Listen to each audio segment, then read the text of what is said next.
அனைவருக்கும் வணக்கம் தோழர்களே. எல்லாரும் எப்படி இருக்கீங்க? ரொம்ப மகிழ்ச்சியா இருப்பீங்க அப்படின்னு நினைக்கிறேன்.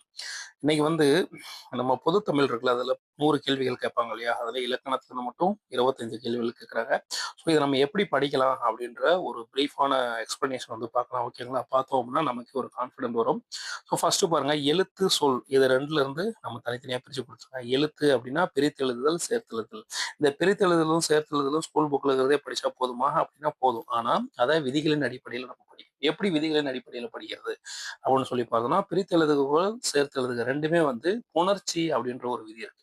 இந்த புணர்ச்சியில பார்த்தோம் அப்படின்னா, வருமொழி, நிலைமொழி அப்படின்னு பிரிப்பாங்க. அதாவது நிலைமொழியோடு வருமொழி சேரும்போது, ஏதாவது ஒரு எந்த எழுத்துமே சேரல அப்படின்னா, அதற்கு பேரு இயல்பு புணர்ச்சின்னு சொல்லுவாங்க. சப்போஸ் ஏதாவது ஒரு எழுத்து புதுசா தோன்றுது அப்படின்னா, விகார புணர்ச்சின்னு சொல்லுவாங்க. அந்த விகார புணர்ச்சிக்குள்ள தோன்றல், கெடுதல், மறைதல் அப்படின்ற 3 வகையான டைப் இருக்கு. ஓகேங்களா? ஸோ இத பத்தி நம்ம தெரிஞ்சுக்கிட்டோம் அப்படின்னாவே, அந்த பிரித்தெழுதுக, சேர்த்தெழுதுக ரொம்ப ஈஸியா மார்க் ஸ்கோர் பண்ணிடலாம். இது 6 புதிய புத்தகத்துல 8ஆம் வகுப்பு, 9ஆம் வகுப்புல இருக்கு. அதுக்கப்புறம் 12ஆம் வகுப்புல இருக்கு. ஸோ அது நான் அடுத்தடுத்த காணொளியில எங்கெங்க இருக்கு, எப்படி படிக்கலாம் அப்படின்றத வேர் டூ ஸ்டடி ஃபுல்லா தெளிவா போடுறோம். ஓகேங்களா? அடுத்து சந்திப்பிழை, குறில்நெடில் வேறுபாடு, லகர, லகர, லகர வேறுபாடு, நகர, நகர வேறுபாடு, ரகர, ரகர வேறுபாடு, அதுக்கப்புறம் இனவெழுத்து அறிதல். இனவெழுத்து அறிதல்னா என்னது? இங்கு, இக்கு, இச்சு வந்தா இஞ்சு வந்தா இச்சு வரும். 3 சொல்லி இன்னு வந்தா இட்டு கண்டிப்பா வரும் பக்கத்துல. இந்து வந்தா இத்து வரும். இப்பு வந்தா இம்மு வந்தா இப்பு வரும். இன்னு வந்தா இர்ரு அப்படின்றது வரும். எக்ஸாம்பிள், திங்கள், இங்கு, கா வந்திருக்கும். மஞ்சள், இஞ்சு, சா வந்திருக்கும். மண்டபம், இன்னு, டா. சந்தனம், இந்து, தா. அந்த மாதிரி அந்த இனவெழுத்துக்கள் என்னென்ன இருக்கு அப்படின்றத பார்க்கலாம். அதுவும் ஸ்கூல் புக்லயே நமக்கு இருக்கு. அதுக்கப்புறம் சுட்டெழுத்துக்கள் உங்களுக்கு தெரியும். வினா எழுத்துக்கள் தெரியும். ஒருமை பன்மை அறிதல் இது எல்லாமே எங்க இருக்கு? ஸ்கூல் புக்லயே இருக்கு. அதை தாண்டி அவுட் சோர்ஸ் என்னென்ன இருக்கோ அது அடுத்தடுத்த காணொலியில நான் ஒவ்வொரு டாப்பிக்கா என்ன பண்றேன், உங்களுக்கு கவர் பண்ணி வீடியோ ஷேர் பண்றேன். அடுத்தது சொல் பாருங்க. வேர்ச்சொல் அறிதல். வேர்ச்சொல் அப்படின்னா, இப்ப அதுல ஒரு பொருளுடைய போனான் அப்படின்னா போ அப்படின்றது வேர்ச்சொல். ஓகேங்களா? ஸோ அந்த மாதிரி வினைமுற்று, வினையச்சம், வினையெனும் பெயர், பெயரச்சம் வகையிறுதல் இது எல்லாமே ரொம்ப ரொம்ப ஈஸி. நம்ம ஒன்ஸ் அது எல்லாத்தையும் ஒரே ஒரு அட்டவணை மாதிரி பார்த்துருவோம் அப்படின்னா, அது எந்த மாதிரி கேள்வி கேட்டாலும் உங்களால என்ன பண்ண முடியும்? ஆன்சர் பண்ண முடியும். அதுவும் நான் வீடியோ ஷேர் பண்றேன். அடுத்து பாருங்க, அயற்சொல், தமிழ்ச்சொல், எதிர்ச்சொல், வினைச்சொல் இது எல்லாமே நம்ம அவுட் சோர்ஸ்ல தான் கொஞ்சம் ட்ரை பண்ணணும். ஏன் அப்படின்னா புத்தகத்துல ரொம்ப கம்மியா தான் இருக்கு. ஓகேங்களா? அடுத்து எழுத்துப்பிழை, ஒற்றுப்பிழை அறிதல், வே 2 வினைச்சொற்களின் வேறுபாடு அறிதல் இது எல்லாமே கொஞ்சம் அவுட் சோர்ஸ்ல நம்ம பார்க்குற மாதிரி இருக்கும். அது ரிலேட்டடான பிடிஎஃப் நம்ம டெலிகிராம் சேனல்ல நான் ஷேர் பண்றேன். அடுத்து பார்த்தோம்னா, அலகு 2ல சொல்லகராதி இதுல பார்த்தோம்னா 15 வினாக்கள் வரும். அதாவது எதிர்ச்சொல்லை எடுத்து எழுதுதல். எதிர்ச்சொல்னா நம்ம அவுட் சோர்ஸ்ல இருந்தா ஓரளவுக்கு எடுக்கணும். அதுக்கப்புறம் ஓரெழுத்து ஒரு மொழி நம்ம புத்தகத்துல இருக்கு. உரிய பொருளை கண்டறிதல். ஓகே. ஒரு பொருள் தரும் பல சொற்கள். ஒரு பொருள் தரும் பல சொற்கள் எதை படிக்கணும் அப்படின்னா, இப்போ உலகம் அப்படின்னு இருக்குன்னா, ஞாலம், நிலம், பூவுலகம், தரணி, பார், புவி, நானிலம், வையம் இதெல்லாமே உலகம் அப்படின்றதுக்கு பல பொருட்கள். ஓகேங்களா? அதே மாதிரி நிலவுன்னு வச்சுக்கோங்களேன். மதி, திங்கள், சந்திரன், அம்புலி, நிலா இது எல்லாமே எதை குறிக்குது? நிலவு அப்படின்றது குறிக்குது. சப்போஸ் அரசன் அப்படின்னா வச்சுக்கோங்களேன், கோ, மன்னன், வேந்தன், கொற்றவன் அப்படின்றத பத்தி எல்லாமே குறிக்கிறது தான் ஒரு சொல் தரும் பழமொழி அப்படின்னு சொல்லலாம். சூரியன் அப்படின்னு என்ன சொல்லலாம்? ஞாயிறு, கதிரவன், பரதி, பகலவன், வெய்யோன், ஆதவன் இது எல்லாமே எதை பத்தி குறிப்பிடுது? சூரியன் அப்படின்றத பத்தி குறிப்பிடுது. இது நம்ம ஸ்கூல் புத்தகத்துல ரொம்ப ரொம்ப கம்மியா தான் இருக்கு. ஓகேங்களா? அதனால அதுவும் கொஞ்சம் அவுட் சோர்ஸ்ல நம்ம பார்த்துக்கலாம். அடுத்து பொருந்தாத சொல்லை கண்டறிதல். பொருந்தாத சொல் அப்படின்னு என்ன சொல்லலாம்னா, இப்போ உங்களுக்கு எக்ஸாம்பிள் நம்ம நூல் இருக்கு இல்லைங்களா? இப்போ இருதிணை, உயர்திணை, அஃறிணை அப்படின்னு இருக்குல்ல. இதுல வேற ஏதாவது வந்துச்சுன்னா அது பொருந்தாத சொற்கள். அதே மாதிரி ஐம்பெருங்குழு அப்படின்லாம் பார்த்துருக்கோம் புத்தகத்துல. அமைச்சர், சடங்கு செய்வோர், படைத்தலைவர், தூதர், சாரணர் அப்படின்றது ஒற்றர். இதை தாண்டி வேற ஏதாவது ஒரு சொல் கொடுத்துருக்காங்க அப்படின்னா அதை பொருந்தாத சொல் அப்படின்னு சொல்லலாம். அதே மாதிரி இப்போ எக்ஸாம்பிள் தமிழ் கவிதை வடிவங்கள் அப்படின்னு சொல்லி பார்த்தோம்னு வச்சுக்கோங்களேன். செய்யுள், கவிதை, புது கவிதை, துளிப்பா இதெல்லாமே நம்ம ஸ்கூல் புக்ல தான் இருக்கு. பட் ஆனா இதை எல்லாத்தையும் நம்ம ஒருங்கிணைத்து படித்தோம் அப்படின்னா மட்டும்தான் நமக்கு அந்த டிஃபரன்ஸ் கண்டிப்பா தெரியும். ஓகேங்களா? செய்யுள், கவிதை, புது கவிதை, கட்டுரைன்னு கொடுக்குறாங்கன்னு வச்சுக்கோங்க. இது ரெண்டுல இது பொருந்தாத சொல். கட்டுரை அப்படின்றது பொருந்தாத சொல் அப்படின்றது நமக்கு தெரியணும். ஏன்னா தமிழ் கவிதை வடிவங்கள்னா செய்யுள், கவிதை, புதுக்கவிதை, துளிப்பா அப்படின்றதும், உரைநடை வடிவங்கள் அப்படின்னா கட்டுரை, புதினம், சிறுகதை அப்படின்றதும் நமக்கு தெரிஞ்சிச்சு அப்படின்னா நம்ம என்ன பண்ணலாம்? பொருந்தாத சொல்லை கண்டறிதல் ஈஸியா எழுதிடலாம்.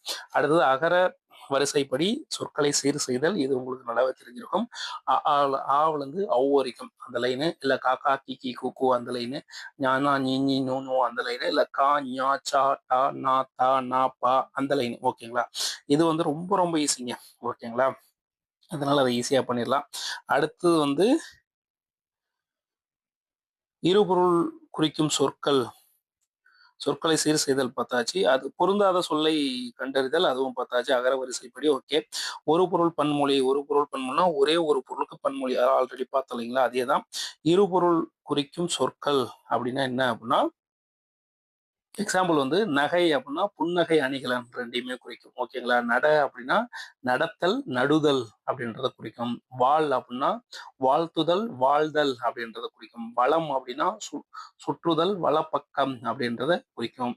அதே மாதிரி வந்து இது வந்து பார்த்தீங்கன்னா ஸ்கூல் புத்தகத்தில் அந்த அளவுக்கு பெருசாக இல்லை. இது வந்து நம்ம என்ன பண்ணணும், அவுட் சோர்ஸ்ல இருந்தால் கொஞ்சம் தேடணும். ஆல்ரெடி அதுக்கான டீட்டெயில்ஸ் ஏன்றிருக்கு, நான் உங்களுக்கு கண்டிப்பாக ஷேர் பண்ணுறேன். அடுத்து வந்து பேச்சு வழக்கு எழுத்து வழக்கு பேச்சு வழக்கு சொற்களுக்கு இணையான தூய தமிழ் சொற்களை இணைத்தல், பேச்சு வழக்கு தொடர்களில் உள்ள பிழை திருத்தம். ஸோ இது எல்லாமே என்ன பண்ணலாம், நம்ம வந்து ஸ்கூல் புக்லேயே ஓரளவுக்கு இருக்கு. இல்லாத நம்ம வெளியில இருந்து பார்த்துக்கலாம். எக்ஸாம்பிள் இருந்து இது எந்த மாதிரி பேச்சு வழக்கு அப்படின்னா, தலகாணி அப்படின்னா தலையணை அப்படின்றது சரியான எழுத்து வழக்கு. வேர்வை அப்படின்றது சரியான எழுத்து வழக்கு என்னது, வியர்வை அப்படின்றது. தண்ணி அப்படின்றதுக்கான சரியான எழுத்து வழக்கு என்னது, தண்ணீர். இதை பத்தி எல்லாமே நம்ம பார்க்க வேண்டியது இருக்கும். அடுத்தது கோடிட்ட இடங்களில் சரியான சொல்லை தேர்ந்தெடுத்து எழுதுக. இது ரொம்ப ரொம்ப ஈஸிங்க. பள்ளிக்கு சென்று கல்வி பயிலுதல் சிறப்பு, பயிலுதல் எழுதுதல் அப்படின்னு சொல்லிட்டு அவங்களே ஆப்ஷன் கொடுத்துருப்பாங்க. ஓகேங்களா? 4 ஆப்ஷன் கொடுத்துருப்பாங்க. அதுல நீங்க அதுக்கு எது மேட்ச் ஆகுது அப்படின்றத பார்த்துக்கணும். அதுவும் வந்து பார்த்தீங்கன்னா கொஞ்சம் அவுட் சோர்ஸ்ல இருந்து நம்ம பார்க்குற மாதிரி தான் இருக்கும்.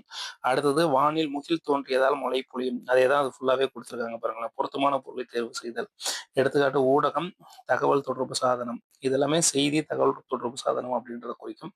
சமூகம் மக்கள் குழு மக்கள் கூட்டம் அப்படின்னா மக்கள் குழுன்றத கரெக்டா, மக்கள் கூட்டம்ன்றது கரெக்டா அப்படின்றத கேட்பாங்க. அதுக்கப்புறம் ஊர் பெயர்களின் மருவு பழைய புத்தகத்துல நிறைய இருக்கு. அதை தாண்டி நம்ம வந்து புதிய புத்தகத்துல எங்கெங்க இருக்கு அப்படின்றத தேடிட்டு அவுட் சோர்ஸ் என்ன இருக்கு அப்படின்றத தேடி ஒரு பிடிஎஃப் நான் உங்களுக்கு என்ன பண்றேன், ஷேர் பண்றேன்.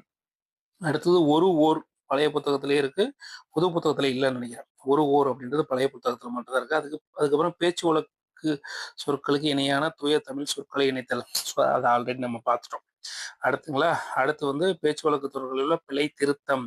அதாவது நேத்து மழை பெய்தது அப்படின்றத எப்படி எழுதலான்ற மாதிரி கேட்பாங்க. அப்ப நேற்று மழை பெய்தது அப்படின்ற மாதிரி சொல்லலாம். அடுத்து சொற்களை இணைத்து புதிய சொற்களை உருவாக்குதல். அதுவும் வந்து ஒன்றும் பெருசா இல்லை. அல்லது அல் பிறகு வரை இதுவும் அல்ல இருப்பினும் எனினும் இதனால் அடைப்பு குறிகள் உள்ள சொல்லை தகுந்த இடத்தில் சேர்த்தல். எனவே எனில் ஆகையால் அது போல அதனால் வரை பின்பு இது எல்லாமே வந்து நம்ம அவுட் சோர்ஸ்ல தான் எடுக்கலாம். நம்ம புத்தகத்துக்குள்ள இருக்கிற எங்கேயாவது படிப்போம் ஏனெனில் அதெல்லாம் எங்க வருதோ அந்த இடத்துல வந்து அதை மட்டும் கொஞ்சம் பார்த்துட்டீங்க அப்படின்னா போதுமானதா இருக்கும். அடுத்து வந்து பார்த்தோம் அப்படின்னா, நான் காட்டிற்கு சென்றேன் அதனால் புலியை பார்த்தேன். ஸோ அதை தான் ஃபுல்லாவே கொடுத்துருக்காங்க. அதுக்கு அடுத்து வந்து தை மாதம் தீ நெருப்பு பல பொருட்கள். ஓகே, ஓரெழுத்து ஒரு மொழி அந்த மாதிரி சொல்றாங்க. ஆனா பசு ஈ கொடு தை மாதம் தீ நெருப்பு. இது வந்து நம்ம ஸ்கூல் புக்லயே வந்து மொத்தம் 42 சொற்கள் இருக்குன்னு நினைக்கிறேன். அது இல்லாமல் எக்ஸ்ட்ரா சொற்கள் இருக்கா அப்படின்னு சொல்லிட்டு நம்ம ஜஸ்ட் ஆன்லைன்ல சர்ச் பண்ணோம் அப்படின்னா நிறைய சொற்கள் வரும். மேக்சிமம் இது வந்து பார்த்தீங்கன்னா நம்ம ஸ்கூல் புக்ல இருக்கிறத எடுத்தாவே ஓரளவுக்கு நம்ம போட்டுருவோம். அடுத்து வந்து கமலம் கஞ்சம் முளரி பங்கயம் இச்சொற்கள் தாமரையை குறிக்கும் சொற்கள் அப்படின்னு சொல்றாங்க. அதாவது தாமரையை குறிக்கும் சொற்கள் என்னென்ன, இப்போ முன்னாடி பார்த்தா இல்லைங்களா, ஒரு சொல் பழமொழி, அதை தான் இதுவும் குறிக்குது. ஓகேங்களா? அடுத்து வந்து எழுத்து திறன்ல 15 வினாக்கள் வந்து கேட்டிருக்காங்க. அதாவது சொற்களை ஒழுங்குபடுத்தி சொற்றொடர் அமைத்தல், தொடர் வகைகள், செய்வினை செய்யப்பாட்டு வினை தன்வினை பிறவினை ஒருமை பன்மை பிழை இருந்து சரியான தொடரில் அமைத்தல். இது எல்லாமே எங்க இருக்கு சொல்லுங்க, நம்ம ஸ்கூல் புக்லயே இருக்கு. அடுத்து மரபு தமிழ் திணைமரபு உயர்திணை அம்மா வந்தது அம்மா வந்தால் அக்ரிணை மாடுகள் நனைந்தது மாடுகள் நனைந்தன பால் மரபு ஆண் பால் அவன் வந்தது அவன் வந்தால். ஸோ இது எல்லாமே வந்து உங்களுக்கு எல்லாமே எங்கதான் இருக்கு, ஸ்கூல் புக்லயே இருக்கு. ஸ்கூல் புக்கை தாண்டி இது கேட்கறதுக்கான வாய்ப்பு கிடையாது. இது எல்லாம் என்னன்னா நீங்க ஒருங்கிணைத்து படித்தீங்க அப்படின்னா ஈஸியா இருக்கும். அதே மாதிரி நேற்று மழை பெய்தது நேற்று வருவித்தான் நேற்று வந்தான். இளமை பெயர்லாம் பார்த்தீங்கன்னா வச்சுக்கோங்க, புலி அப்படின்னா பறல், சிங்கம் அப்படின்னா குருளை, யானைக்கு கன்றுன்னு சொல்லலாம் இளமை பெயர், பசுனா கன்று, ஆடு குட்டி. ஸோ இது எல்லாமே மேக்ஸிமம் வந்து பழைய புத்தகத்திலேயே வந்து என்ன பண்ணுறது கவர் ஆயுது. நாய் கத்தியது குறைத்தது, குறைத்தது தான் சரியானது. அடுத்தது வினை மரபு என்னது? கூடை முடை சோறு உண் தொகை மரபு. தொகை மரபுனா அந்த இளமை பெயர்கள்லாம் இருக்கும்ல, அதாவது தென்னங்குருத்து, பனை ஓலை அப்படிலாம் இருக்கும்ல, வாழை கட்டை. ஓகேங்களா, அந்த மாதிரி குறிப்பிடுறது இதுதான் வந்து சொல்றாங்க. அடுத்தது குறியீடுகள் கால் புள்ளி, அரை புள்ளி, முக்கால் புள்ளி, முற்றுப்புள்ளி, வியப்புக்குறி, வினாக்குறி அமையும் இடங்கள்லாம் எங்க பார்க்கலாம்? நம்ம வந்து ஸ்கூல் புக்லயே பார்த்துக்கலாம், போதுமானது. இது எல்லாமே ஒண்ணா இணைத்து ஒரே இதா நீங்க நோட்ஸ் எடுத்து வச்சுட்டு படிச்சீங்க அப்படின்னா, நீங்க வந்து 6வதுல இருந்து 12வது வரைக்கும் இருக்கிற கால் புள்ளி, அரை புள்ளி, முக்கால் புள்ளி, முற்றுப்புள்ளி, வியப்புக்குறி, வினாக்குறி அமையும் இடங்கள் எல்லாத்தையுமே ஒரே டைமா பார்ப்பீங்க. அப்படின்னும் போது உங்களுக்கு நல்லா ஞாபகம் இருக்கும். நீங்க வந்து முன்னாடி மாரி வந்து அட்டை டூ அட்டை மனப்பாடம் பண்ண முடியாது. அந்த அளவுக்கு இப்ப தேவையும் கிடையாது. இப்ப வந்து என்ன சொல்றாங்க, தொகுத்து நீ படிக்க கத்துக்கோ அப்படின்ற மாரி நம்மள வந்து புஷ் பண்றாங்க.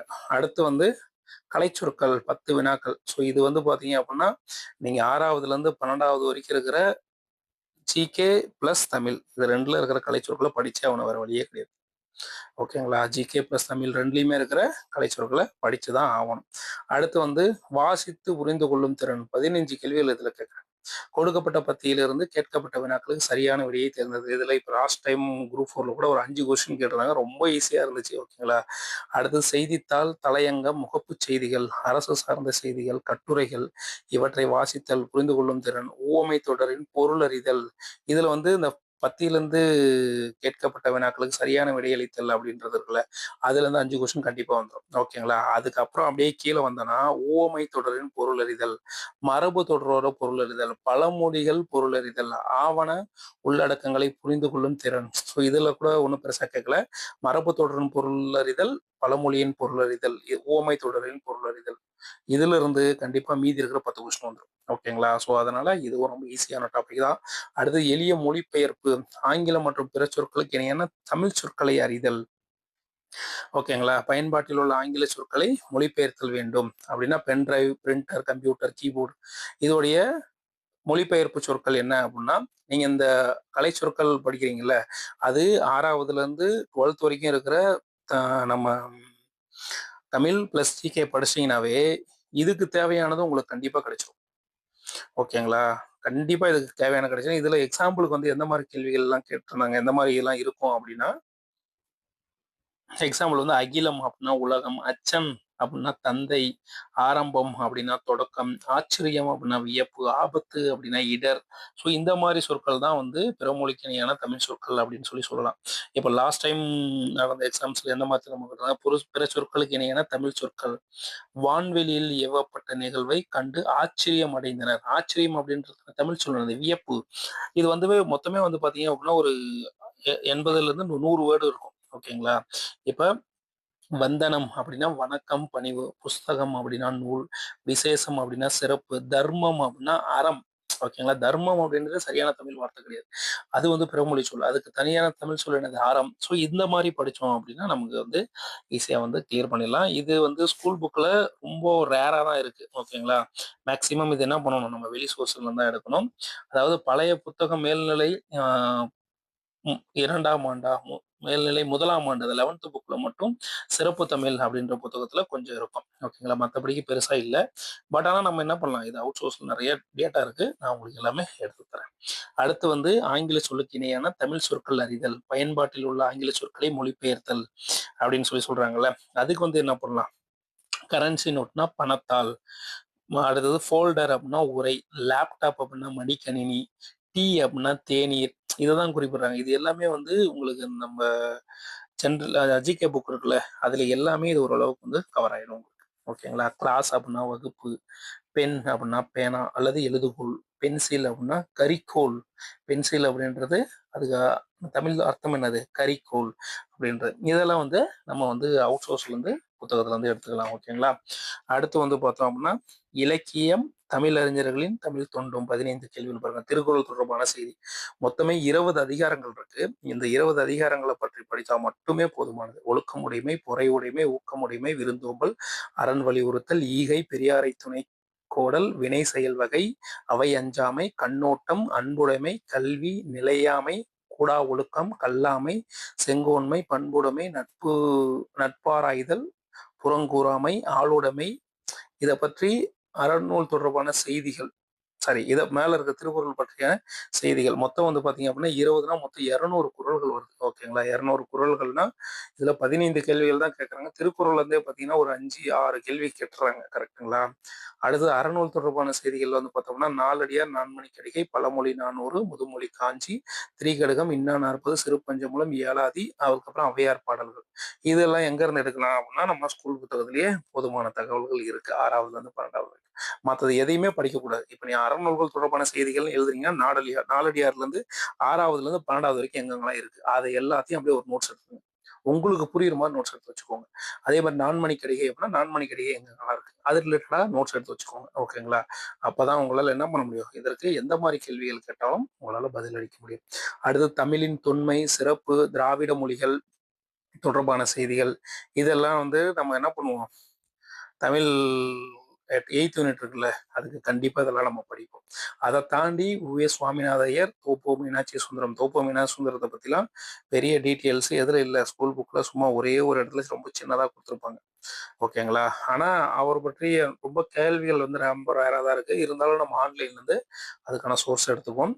இளங்கோமரனார், தமிழ் பணி தொடர்பான செய்திகள், தேவனைய பாவனர், அகர முதலி பாவலர், பெருஞ்சித்திரனார், ஜியு போப்பு, வீரமாமுனிவருடைய தமிழ் தொண்டு தொடர்பான செய்திகள், தமிழ் சான்றோர் பற்றிய செய்திகள், பாவேந்தர், சிதம்பரனார், தவத்திரு குன்றக்குடி அடிகளார், இது எல்லாமே புத்தகத்துல இருக்கு. கண்ணதாசன், காயிதே மில்லத்து, அவரும் புத்தகத்தில் இருக்காரு. தாராபாரதி, வேலு நாச்சியார், பட்டுக்கோட்டை கல்யாண சுந்தரம், முடியரசன், தமிழ் ஒளியை பத்தி புத்தகத்துல பெருசா இல்ல.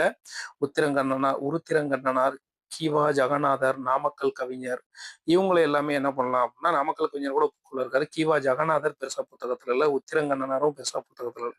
ஸோ இவங்களெல்லாம் என்ன பண்ணலாம் அப்படின்னா, நம்ம வேற அவுட் சைட் சோர்ஸ்ல இருந்து யாரெல்லாம் இல்லையோ அவங்களெல்லாம் எடுத்துக்கலாம். ஓகேங்களா? ஸோ இதுதான் சிலபஸை பார்த்துட்டு எப்படி இதை நோட்ஸை ஒருங்கிணைக்கிறது அப்படின்னு சொல்லிட்டு தெரியல அப்படின்றதுனால மனம் தளராதீங்க. தைரியமா இருங்க. கண்டிப்பா வந்து என்ன பண்ணலாம், அச்சீவ் பண்ணலாம். அது எப்படி, இப்போ இருக்கிற சிலபஸுக்கு நம்ம வந்து மேலோட்டமா படிச்சுட்டு போக முடியாது. புரிஞ்சு படிச்சோம் அப்படின்னா கண்டிப்பா வந்து வெற்றி நம்மதே. ஓகேங்களா? ஸோ நம்ம அடுத்தடுத்த காணொலியில் என்ன பண்ணலாம் அப்படின்னா, இந்த ஒவ்வொரு டாப்பிக்கும் வந்து வீடியோ வந்து நான் ஷேர் பண்றேன். எக்ஸ்பிளனேஷன் எனக்கு எந்த அளவுக்கு தெரியுதோ அந்த எக்ஸ்பிளனேஷனை நான் கொடுக்குறேன். ஓகேங்களா? அதுல இருந்து புரிஞ்சுக்க ட்ரை பண்ணுங்க. இல்லை நீங்களே ஒரே டாப்பிக்கே ஒரு 5, 6 டைம் படிச்சீங்க அப்படின்னா கண்டிப்பா புரிஞ்சிடும். புரியாம இருக்கிறது வாய்ப்பே கிடையாது. அடுத்து வந்து நம்ம ஜிகேவில் வந்து பார்த்தோம் அப்படின்னா ஆல்ரெடி நம்ம அடுத்த காணொலியில அதை பத்தி டிஸ்கஸ் பண்ணுவோம். நன்றி நண்பர்களே.